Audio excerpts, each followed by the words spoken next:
ഈ വീഡിയോയിലേക്ക് എല്ലാവരെയും ഏറ്റവും സ്നേഹത്തോടെ സ്വാഗതം ചെയ്യുന്നു. നിങ്ങൾക്ക് എപ്പോഴെങ്കിലും നിങ്ങളുടെ ലൈഫിൽ ഒരു കാര്യം സംഭവിക്കുന്നതിന് മുമ്പ് അതിനെ സംബന്ധിച്ച് എന്തെങ്കിലും തോന്നലുകളോ ഫീലിങ്സോ ഒക്കെ ഉണ്ടായിട്ടുണ്ടോ? ഉള്ളിൽ നിന്നും വരുന്ന ഒരു തോന്നൽ അല്ലെങ്കിൽ ഒരു വാർണിംഗ് സിഗ്നലാകാം അത്. ഉദാഹരണം പറഞ്ഞാൽ, നാം പഠിച്ചിരുന്ന സമയത്ത് ഒരു ക്വസ്റ്റ്യൻ ആൻസറിനെ സംബന്ധിച്ച് ഉള്ളിൽ നിന്ന് ഒരു ശക്തമായ തോന്നലുണ്ടാകുന്നു. ഈ ക്വസ്റ്റ്യൻ മിക്കവാറും എക്സാമിനേഷൻ വരാൻ സാധ്യതയുണ്ട്, അതുകൊണ്ട് ഇത് ശരിക്കും പഠിച്ചേക്കാമെന്ന്. അതുപോലെ തന്നെ നാം അത് ശരിക്കും പഠിക്കുന്നു, എക്സാമിനേഷന് കൃത്യമായിട്ട് ആ ക്വസ്റ്റ്യൻ ചോദിക്കുന്നു, നാം അത് നന്നായി പഠിച്ചിരുന്നത് കൊണ്ട് നന്നായിട്ട് എഴുതുവാൻ സാധിക്കുന്നു. നമ്മുടെ ഉപബോധ മനസ്സിൻ്റെ ഒരു അതീന്ദ്രിയ ശക്തിയായ ഇൻറ്റ്യൂഷൻ ആണ് ഇവിടെ യാഥാർത്ഥ്യമായി തീർന്നത്. യുക്തിക്കും അപ്പുറമുള്ള ഒരു ഇൻ്റലിജൻസ്, ഒരു വിസ്ഡം ആണ് ഇൻറ്റ്യൂഷൻ. നമ്മിൽ പലരും ഇത്തരം ചിന്തകൾക്ക്, ഫീലിങ്സിന് വലിയ പ്രാധാന്യം കൊടുക്കാറില്ല എന്നുള്ളതാണ് യാഥാർത്ഥ്യം. ആൽബർട്ട് ഐൻസ്റ്റീൻ ഈ ഇൻറ്റ്യൂഷനെ ഒരു സേക്രഡ് ഗിഫ്റ്റ് ആണെന്നാണ് വിശേഷിപ്പിക്കാറുണ്ടായിരുന്നത്. സ്റ്റീവ് ജോബ്സ് അടക്കം പല പ്രശസ്ത വ്യക്തികളും തങ്ങളുടെ ലൈഫിൽ ഇത്തരം ഇൻറ്റ്യൂഷൻസ് ഉണ്ടായതായിട്ടും അവയൊക്കെ യാഥാർത്ഥ്യമായതായിട്ടും സാക്ഷ്യപ്പെടുത്തിയിട്ടുണ്ട്.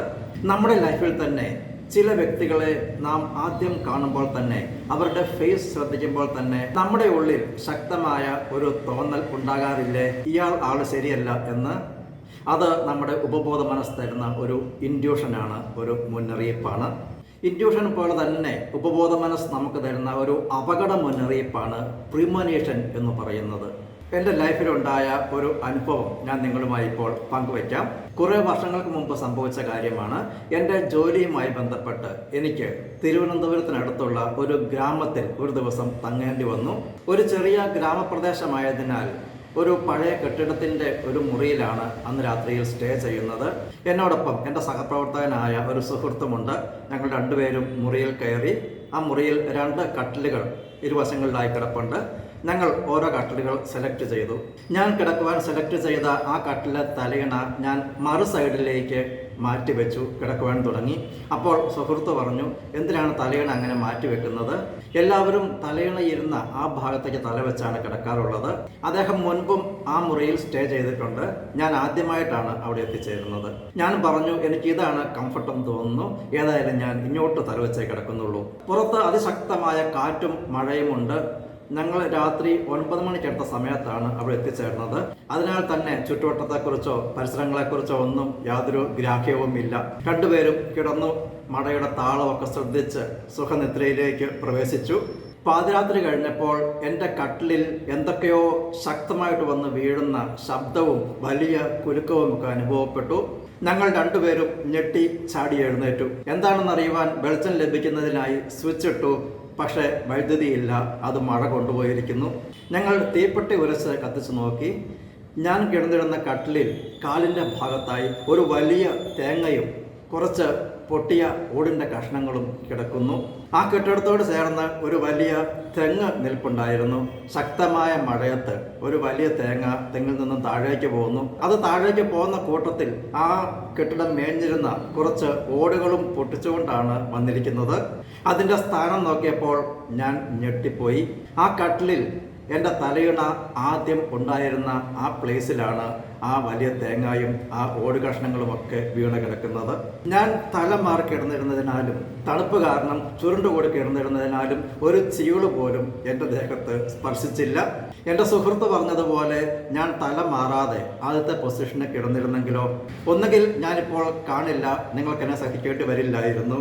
അല്ലെങ്കിൽ താളവട്ടം സിനിമയിൽ മോഹൻലാൽ അവസാനം കിടക്കുന്ന ഒരു കിടപ്പുണ്ടല്ലോ, ആ അവസ്ഥയിൽ ഞാൻ ചിലപ്പോൾ എത്തിച്ചേർന്നേനെ. ദൈവത്തിൻ്റെ ശക്തമായ കരങ്ങൾ എൻ്റെ ഉപബോധ മനസ്സിൻ്റെ ശക്തിയിലൂടെ എന്നെ കാത്ത് സംരക്ഷിച്ചു. ഞാനീ പറഞ്ഞു വന്നത്, ചില സമയങ്ങളിൽ നമ്മുടെ ഉള്ളിൽ നിന്നും വരുന്ന ചില തോന്നലുകൾ, ചില ഗട്ട് ഫീലിങ്സ് ഒക്കെ നമ്മുടെ ഉപബോധ മനസ്സ് നമുക്ക് തരുന്ന മുന്നറിയിപ്പുകളാവാം, പ്രിമോനീഷൻസ് ആവാം, ഇൻറ്റ്യൂഷൻസ് ഒക്കെ ആകാം. അത് തിരിച്ചറിഞ്ഞ് അതിന് നാം ശ്രദ്ധ കൊടുക്കേണ്ടതുണ്ട്. മൈൻഡ് സ്റ്റിൽ ആയിരിക്കുന്ന അവസ്ഥയിലാണ് ഇത്തരം തോന്നലുകൾ നമുക്ക് തിരിച്ചറിയുവാൻ സാധിക്കുന്നത്. സ്റ്റീഫൻ നമ്മൾ ഉദ്ദേശിച്ച ആളല്ല സാർ എന്ന് സിനിമയിൽ പറയുന്നത് പോലെ നമ്മുടെ ഉപബോധ മനസ്സ് നാം ആരും ഉദ്ദേശിക്കുന്ന അത്ര നിസാര സംഗതിയല്ല. അത് നമ്മുടെ പാസ്റ്റ് പ്രസന്റ്, ഫ്യൂച്ചർ തുടങ്ങിയവയൊക്കെയുമായി ബന്ധപ്പെട്ടാണ് ഇരിക്കുന്നത്. സ്വാഭാവികമായി നമ്മുടെ നന്മയും രക്ഷയും നേട്ടങ്ങളും ഒക്കെയാണ് ഉപബോധ മനസ്സിൻ്റെ ലക്ഷ്യം. പക്ഷേ നമ്മുടെയൊക്കെ negative emotions, negative feelings, negative thoughts, discipline ഇല്ലാത്ത ബിഹേവിയർ പാറ്റേൺ തുടങ്ങിയവയൊക്കെ നമ്മുടെ തന്നെ ഉപബോധ മനസ്സിനെ നമുക്കെതിരായിട്ട് തിരിച്ചു വിടുന്നതിന് ഇടയാക്കുന്നു. അതുമൂലം തന്നെ ഓരോ മോശം അനുഭവങ്ങൾ നമ്മുടെ ലൈഫിൽ ഉണ്ടായിക്കൊണ്ടിരിക്കുന്നു. നമ്മുടെ ഉപബോധ മനസ്സിൻ്റെ ശക്തികൾ നമുക്ക് അനുകൂലമാക്കി മാറ്റുന്നതിന് നാം എപ്പോഴും ശ്രദ്ധയുള്ളവരായിരിക്കണം. മൈൻഡ് മാസ്റ്ററി ക്ലാസ്സുകളിൽ ഇതിനാണ് ഏറ്റവും കൂടുതൽ പ്രാധാന്യം കൊടുക്കുന്നത്. ഞങ്ങളുടെ മൈൻഡ് മാസ്റ്ററി ക്ലാസ്സുകളിൽ പങ്കെടുത്ത് ഡെയിലി മെഡിറ്റേഷൻ, വിഷ്വലൈസേഷൻ തുടങ്ങിയവയൊക്കെ പ്രാക്ടീസ് ചെയ്യുന്നവർക്ക് ഇത്തരം ഇൻറ്റ്യൂഷൻസ്, പ്രിമോണിഷൻസ് ഒക്കെ മനസ്സിലാക്കുവാൻ സാധിക്കാറുണ്ട്. വളരെയധികം നല്ല അറിവുകൾ പ്രദാനം ചെയ്യുന്ന, നിങ്ങളുടെ ലൈഫിൽ നല്ല പോസിറ്റീവായിട്ടുള്ള ട്രാൻസ്ഫർമേഷൻസ് ഒക്കെ ഉണ്ടാക്കുവാൻ സഹായിക്കുന്ന, വളരെയേറെ നേട്ടങ്ങൾ ഉണ്ടാക്കുവാൻ സഹായിക്കുന്ന ഞങ്ങളുടെ മൈൻഡ് മാസ്റ്ററി ക്ലാസ്സുകളിലേക്ക് എല്ലാവരും ഞാൻ ഏറ്റവും സ്നേഹത്തോടെ സ്വാഗതം ചെയ്യുന്നു. ഇൻറ്റ്യൂഷൻ അടക്കമുള്ള അതീന്ദ്രിയ ശക്തികൾ നമ്മിൽ കൂടുതൽ ഉണ്ടാകുന്നതിന് ഡെയിലി മെഡിറ്റേഷൻസ്, വിഷ്വലൈസേഷൻസ്, അഫർമേഷൻസ് ഒക്കെ നമുക്ക് നമ്മുടെ ഒരു ശീലമാക്കി മാറ്റാം. എല്ലാവർക്കും ജീവിതത്തിൽ എല്ലാവരും നേട്ടങ്ങളും ഐശ്വര്യവും സമ്പത്തും സമ്പൽ സമൃദ്ധിയും ദീർഘായുസ്സും സന്തോഷവും എല്ലാം ഞാൻ ആശംസിക്കുന്നു, പ്രാർത്ഥിക്കുന്നു. ഇന്നത്തെ ദിവസം എന്നെ സേവിച്ച് നിങ്ങൾക്കെല്ലാവർക്കും ഞാൻ നന്ദി പറയുകയാണ്, നിങ്ങളെയൊക്കെ അഭിനന്ദിക്കുകയാണ്. പുതിയ പുതിയ അറിവുകളുമായി നമുക്ക് അടുത്ത വീഡിയോയിൽ കാണാം. Stay blessed. Thank you.